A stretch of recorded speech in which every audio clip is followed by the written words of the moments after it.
I had always thought I knew my sister. We shared a room growing up, a closet, even friends. We laughed together, fought occasionally, and confided in each other about everything, or so I believed. But that all changed one ordinary evening, the kind of evening where nothing seems unusual, until everything suddenly is. I came home from school, tired and distracted, dropping my backpack on the floor. The house was quiet. Too quiet. My sister's door was closed, the soft glow of her desk lamp spilling out beneath it. I knocked lightly. "Hey, you home?" No answer. Curious, I tiptoed closer. The door was slightly ajar. I hesitated, a strange feeling curling in my stomach. Then, peeking inside, I froze. Her room was transformed. Not with a normal teen mess, but something meticulous, deliberate, and strange. There were mirrors everywhere, full-length, angled, reflecting light like shards of glass. Makeup was lined up in perfect rows, foundations, blushes, eyeshadows in shades I'd never seen her use before. Dresses, skirts, and shoes, heels, flats, everything, were neatly arranged, almost like a display. And there she was, standing in the center, a figure I barely recognized. She was testing a dress, adjusting the hem, running her fingers through a wig she had draped over her shoulders. Her face looked different, more refined, almost foreign. And when she caught my gaze in the mirror, she froze. What are you doing?" I asked, my voice shaking. Her face turned crimson. She stammered, I can explain." I stepped fully into the room, my heart pounding. "Explain? Explain what? You look. I don't even know." Her eyes darted around the room, desperate. It's something I've been doing in secret. Please don't freak out." I swallowed hard. My mind was racing. What was happening here? Why had she been hiding this from me? The next hours were a blur of explanation, confusion, and disbelief. She told me, in a hushed voice, about her secret obsession with transformation, cross-dressing, makeup, adopting different personas in private. It wasn't about anyone else, she explained. It was about exploring herself, experimenting, and feeling powerful in ways she couldn't express in daily life. I nodded slowly, trying to process. Part of me felt betrayed. How could she hide this from me for so long? Another part was curious, intrigued by the intensity in her eyes, the pride in the way she spoke about her secret world. "Can you show me?" I asked hesitantly, and she blinked. "You want to?" she whispered, a mix of fear and excitement in her voice. "Yes. I don't know why, but I want to see it." And that's when she pulled me into her world. The first time I tried on her clothes, I felt a thrill I hadn't expected. She handed me a soft blouse, a skirt, and a pair of heels. My hands shook as I slipped them on. The fabric hugged my body in ways that felt strange, foreign. I caught my reflection in the mirror, and for a moment, I didn't recognize myself. The reflection staring back was delicate, poised, almost ethereal. She guided me, helping adjust the blouse, the skirt, even my posture. "Relax your shoulders, tilt your chin slightly. There, perfect." I could feel heat rising to my cheeks. "I look different," I said, my voice soft. "You look amazing," she replied, her eyes shining. "You're learning fast." We spent hours experimenting, makeup, hairstyles, gestures. She taught me how to apply foundation, blush, and mascara. How to contour my face subtly. How to walk gracefully in heels, sway my hips, and tilt my head for maximum effect. Each movement was a revelation, a small step into a persona I had never dared to explore. By the end of the night, I felt transformed.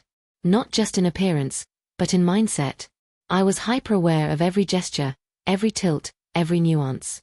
My sister watched me, smiling, proud, almost like a teacher observing her favorite student. The days that followed were a mixture of excitement and fear. I wanted to explore this new persona further, but I also feared being seen, judged, or ridiculed. My sister became my guide, pushing me gently, encouraging me to experiment, to refine my skills. I learned to speak softly, to adjust my tone, to project warmth and grace. I practiced gestures, posture, and expressions, studying every nuance in the mirror. Each small success filled me with confidence, each failure humbled me, but I was growing. Slowly, I began to inhabit this new version of myself fully. One afternoon, She suggested we go out. Just a quick walk to the park, she said. My heart raced. Public exposure. People seeing me like this. But I trusted her. She helped me into a flowing dress, applied makeup, styled my hair, and handed me a small clutch. Just be yourself, she whispered, and remember everything we practiced. The first few steps outside were terrifying. Eyes followed us, whispers floated through the air.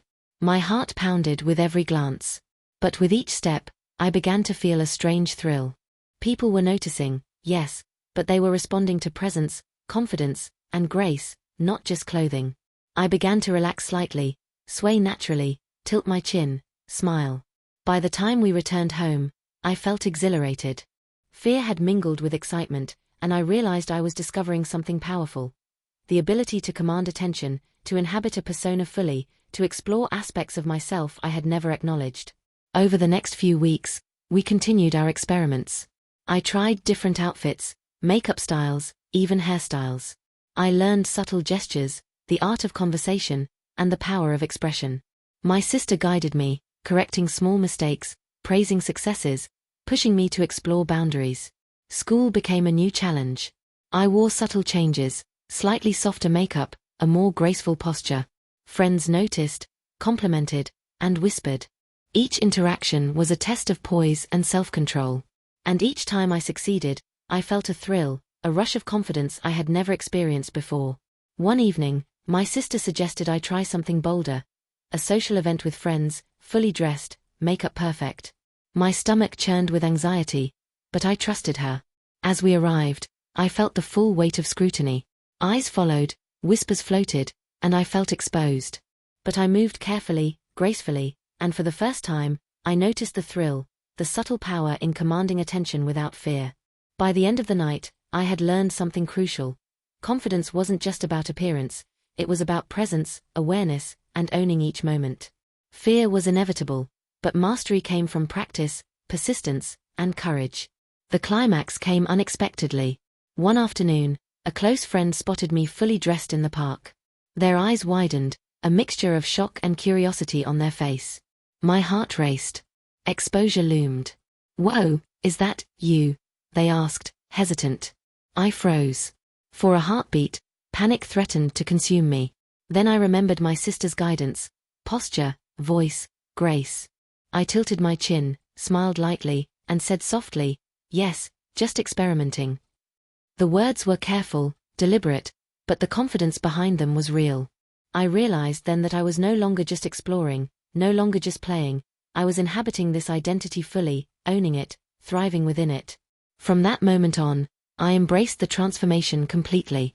I practiced daily, ventured out into public, and discovered a newfound confidence that went beyond appearance.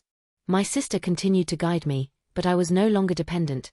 I had learned to navigate, command, and thrive in this world she had introduced me to. In the weeks that followed, I balanced both worlds, my everyday life and my transformed persona. Each day, I learned new gestures, experimented with fashion, and refined my presence. The thrill of transformation mingled with mastery, and I discovered strength I had never known. Looking back, I realize now that my sister's secret was a gift. It challenged me, frightened me, and pushed me to explore boundaries I hadn't dared to approach. It taught me courage, self-awareness, and the power of presence. I discovered that transformation isn't just about clothing or makeup. It's about confidence, poise, and embracing parts of yourself you never thought possible. And as I stand in front of the mirror now, adjusting my hair, smoothing my dress, I smile at the reflection. Not because it's perfect, but because it's me, confident, graceful, and unafraid. My sister's secret became my journey, and in it, I discovered my own power. The first night alone in my sister's world felt surreal. She had gone to bed early, leaving me alone with her meticulously arranged clothes, shoes, and mirrors. I closed the door behind me and leaned against it, heart hammering, wondering if I should even try. Curiosity won. I picked up one of the softer blouses she had laid out and ran my fingers over the fabric. It felt delicate, smooth, and oddly intoxicating. My hands trembled as I lifted it over my head, the material hugging my shoulders in a way that felt completely foreign. Then the skirt, flowing, light, and soft, slipped over my hips, swaying as I moved. I caught myself in the mirror. The reflection staring back was strange, different. Not fully my sister, but not entirely me either. The girl in the mirror had wide, curious eyes and an unfamiliar elegance. I froze, unsure if I should laugh or cry. I took a hesitant step in the heels she had insisted I try. My ankles wobbled, my balance faltered. I caught myself on the edge of the dresser and whispered under my breath, "Okay, you can do this." Slowly, step by step, I learned to sway my hips, lift my chin, and walk with the grace my sister had taught me. Every motion felt amplified, every sway mesmerizing. I couldn't stop staring at the mirror. Then came makeup. I had avoided it all my life, convinced it wasn't for me, but the brushes and colors laid out on her vanity beckoned. I started small, foundation, a touch of blush, and gasped as my face softened in the reflection. Next came mascara, and my eyes opened wider, brighter. I practiced tilting my head, smiling subtly, watching how the light hit my face differently with each adjustment. I spoke softly to myself, mimicking the high, delicate tone my sister had shown me. At first, it sounded alien, almost ridiculous, but soon it began to feel natural. I laughed quietly, twirling in the skirt, letting the fabric flow around me.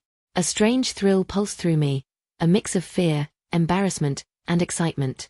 Hours passed like minutes. I practiced gestures, posture, and expressions, correcting small mistakes and celebrating tiny victories. Sitting gracefully, crossing my legs, adjusting my shoulders, tilting my head, it was all a revelation. I had never thought movement could feel so intentional, so expressive, so empowering. There were moments of fear, too. Each glance in the mirror reminded me that this wasn't just play. It was performance, adaptation, and discovery. Every misstep could feel humiliating, every small success intoxicating. But slowly, I began to inhabit the persona fully, learning the thrill of balance, elegance, and control. By the end of the night, I wasn't just exploring my sister's secret, I was discovering a side of myself I had never dared to acknowledge. Vulnerable yet powerful, frightened yet exhilarated, I felt a strange mix of liberation and curiosity. The mirror no longer reflected just a girl experimenting. It reflected someone beginning to grow into herself, someone who could embrace beauty, confidence, and transformation all at once. And deep down, a small, excited voice whispered possibilities. If I could master this in private, maybe, just maybe, I could face the world like this too. The first time I stepped outside dressed like this, my stomach felt like it was tied in knots. My sister had insisted on accompanying me for my first public test, holding my hand as I hesitated at the front door. The dress swayed around my knees, soft fabric brushing my legs, heels clicking awkwardly against the wooden floor. I wanted to run, hide, disappear, but she squeezed my hand gently. "Relax. You look amazing," she whispered, her eyes filled with encouragement. We walked to the nearby park, and I felt every pair of eyes like a sharp, invisible touch. Children stared curiously, couples paused mid-conversation, and a few adults gave approving nods. My face burned. "Do they know it's me?" I whispered under my breath. "Who cares?" my sister said softly. "It's not about them, it's about you." Her words calmed me slightly. I tried to move gracefully, testing the sway of my hips, the lift of my chin, the soft cadence of my voice as I laughed at something she said. Step by step, I began to feel powerful. Attention, once terrifying, became intoxicating. Over the next few weeks, I ventured out more often, exploring the world in this new persona. Cafes, malls, even brief encounters at school became arenas of experimentation. I learned to walk confidently, smile naturally, and respond to curiosity with subtle charm. People noticed, sometimes whispered, but I was learning to own it, to inhabit my new self without shame. One afternoon, at a crowded bookstore, I accidentally brushed against someone's arm. I froze, heart pounding, expecting judgment or ridicule. Instead, the stranger smiled politely. "You have great style," they said. My face flushed, but a thrill coursed through me. Someone had recognized my presence, my poise, my confidence, and I had felt it in control, not exposed. Each outing became a test, a rehearsal, and a lesson. I experimented with gestures, expressions, and even conversation styles. I practiced tilting my head, adjusting my voice, letting my smile linger just long enough to intrigue. My sister guided me, praising small victories and helping correct minor mistakes, but slowly, I no longer needed constant guidance. I began to feel in control. School posed its own challenges. Friends noticed subtle changes in my posture, my gestures, even the tone of my voice. "You look different," one whispered. Anxiety clawed at me, but I straightened, adjusted my skirt, and smiled lightly. "Just experimenting," I said softly. Their curiosity lingered, but I realized I could navigate it with grace. Exposure didn't need to terrify me, it could empower me. Even at home, I experimented with subtle transformations in front of my family. Small shifts in posture, gestures, and expression became exercises in confidence. Each time I succeeded, I felt a rush of pride. Each misstep taught humility, patience, and resilience. I was no longer the hesitant girl hiding in mirrors. I was someone learning to inhabit the world fully, deliberately, and confidently. The first real social challenge came at a small party my sister invited me to attend. I was nervous, my palms sweaty, my legs trembling in the heels. But she whispered, "Remember everything we practiced. You're ready." Walking into the room, I felt the weight of every gaze. People whispered, eyes lingered, and a few offered compliments. My initial panic threatened to overwhelm me, but I straightened, tilted my chin, smiled lightly, and began to move confidently through the crowd. I laughed, gestured, and responded to conversation with ease I hadn't felt before. By the end of the night, I had mastered subtle power, the ability to command attention without fear. Each glance, each compliment, each interaction was a testament to the skills I had honed in private. The thrill of public acknowledgement was intoxicating, and I realized that transformation wasn't just about clothes or makeup. It was about presence, poise, and confidence. There were moments of anxiety, of course. One afternoon at the park, a close friend spotted me fully dressed and froze, eyes wide. "Wait, is that really you?" they asked, disbelief in their voice. My heart hammered, panic threatening to take over. But I remembered everything I had learned: posture, voice, grace. I tilted my chin, smiled softly, and said, "Yes, just experimenting." The words were careful, rehearsed, but the confidence behind them was genuine. For the first time, I realized I wasn't just performing this identity, I was inhabiting it fully. I could navigate scrutiny, curiosity, and judgment with poise. I could thrive. Public outings became opportunities for mastery. Cafes, malls, parks, and small social gatherings were now stages. Each interaction, each glance, each compliment taught me something new about confidence, presence, and personal power. I was learning to transform fear into grace, vulnerability into strength. By the end of this period, I was no longer simply my sister's experiment. I had become her equal partner in this secret world. Together, we explored, refined, and celebrated each subtle triumph. And through it all, I discovered something profound. Transformation isn't just about appearance, it's about the courage to inhabit every moment with confidence, awareness, and elegance.